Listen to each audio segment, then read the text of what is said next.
We are continuing our study on A Growing America. And I know we talked about the covered wagons. So you learned a little bit about that in our last section, and you even got a chance to watch a couple of videos that showed some covered wagons, and it's pretty neat. If you go to Conner Prairie here in Indiana on the north side of Noblesville, there is a covered wagon there that you can actually get into and take a look at it. It's a little bit smaller, but it's pretty neat. Covered wagons were sometimes called prairie schooners because wagon train with its white billowing tops. You know how you saw in the video they had the white canvas material. So when you had the wagon train, it kind, the wind would kind of blow the canvas a little bit and it would kind of billow. And it looked kind of like a fleet of ships that were sailing across the prairie and not sailing across the ocean. A schooner is actually a ship that has sails on it. And so that's why they would sometimes call those covered wagons prairie schooners because they were going across the prairie and they look like a schooner, a ship with its billowing sail. They were just the canvas top of the wagons. Now, the wagons that crossed the prairie to the west, they were smaller and lighter than big covered wagons that you would see in the east. So they made them a little bit smaller and lightweight. Those in the east were called Conestoga wagons, and they were very heavy. They were too heavy to travel the Oregon Trail. That's what we're talking about, that one of those paths that led them all the way across America into the west, into Oregon. And those heavy wagons, they would get bogged down in the mud. They weren't very good for traveling. So we're going to go ahead and continue reading. I need you to make sure you have your Our America textbook. So if you don't have it, pause the video, go get your Our America textbook. We are going to start reading on page 94. So go ahead and turn to page 94. I'm going to go ahead and put my glasses on so I can see the words just a little bit better. Okay. At the top, you will see two vocabulary words. One is prairie. The other is buffalo. So make sure you listen for those words as we read. The heading says traveling west, and that's where we're going to start. So I would like you to actually read out loud wherever you are, at your kitchen table or in your bedroom, wherever you are in your living room, but I want you to read out loud. So if other people are around, you may want to let them know you're going to be reading. So read out loud with me. Remember, when we read, we want to read with expression and fluency. We want to read smoothly and read like we would be talking. Okay. Hello, my name is James, and this is my sister Anna. We are on our way west on the wagon train. We feel excited about this new adventure, but a little sad too. Saying goodbye to our friends was really hard. Bumpity bump, the wagons rolled on, and soon we could no longer see our friends who stayed behind. We are so glad our friends Samuel and Martha are going west too. In fact, they are in the wagon right in front of us.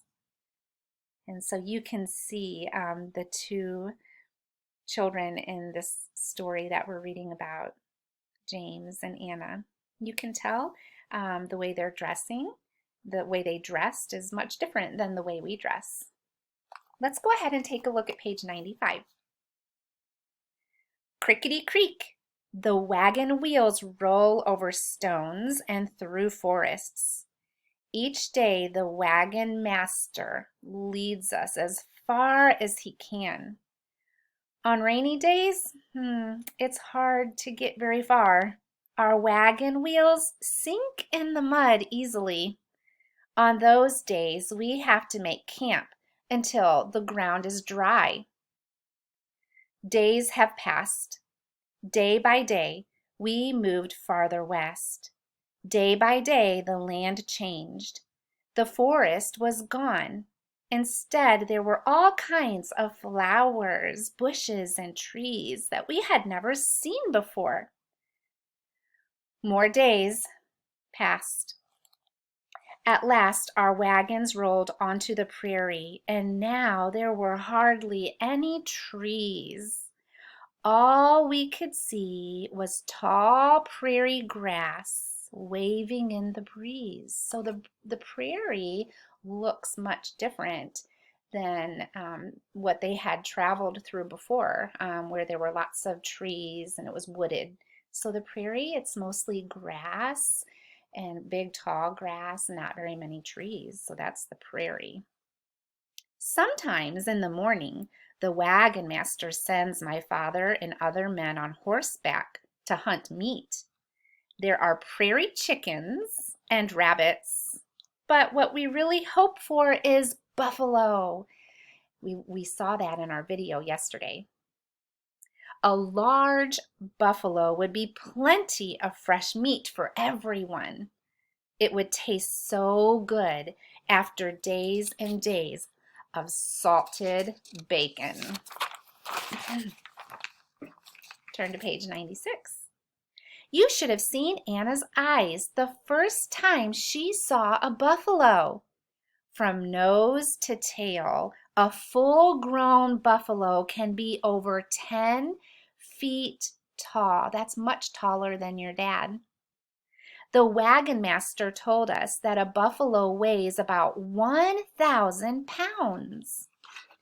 Buffalo have a pair of horns like cows, but their brownish hair is long and coarse or rough.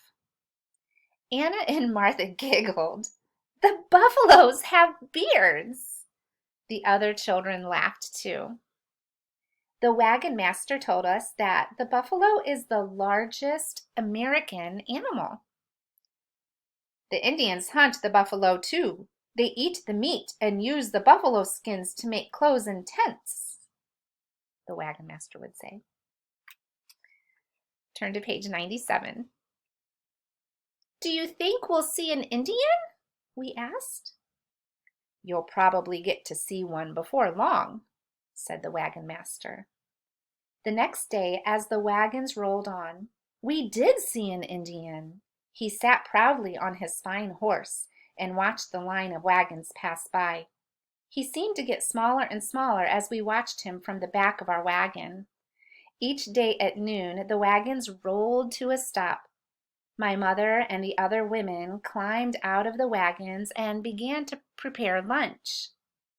We climbed out of the wagons too. Samuel and I helped feed and water the animals. Anna and Martha stretched their legs and ran. Samuel and I ran too after our chores were finished. How good it felt to run after sitting for 5 hours in the wagon. Now remember, covered wagons were usually so full of family possessions that the family, they cooked their meals and ate and even slept outside. So they didn't do any of that in the wagon. They would do their sleeping outside. They would do their cooking outside of the wagon. And when the weather was bad, the family slept in tents outside. They did not sleep in the wagon. So they would put up a tent. Sometimes they even slept under the wagon if the weather was bad. On occasion, they might be able to squeeze inside the wagon on top of all of their things. And the food that they cooked was cooked over a campfire. And pioneer women often used these big cast iron Dutch ovens that they would put over the fire, and they would put vegetables and the meat in it, sometimes kind of like stew.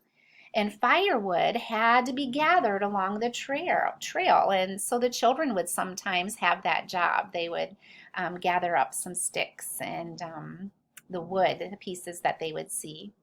And on prairie, with very few trees around, buffalo chips.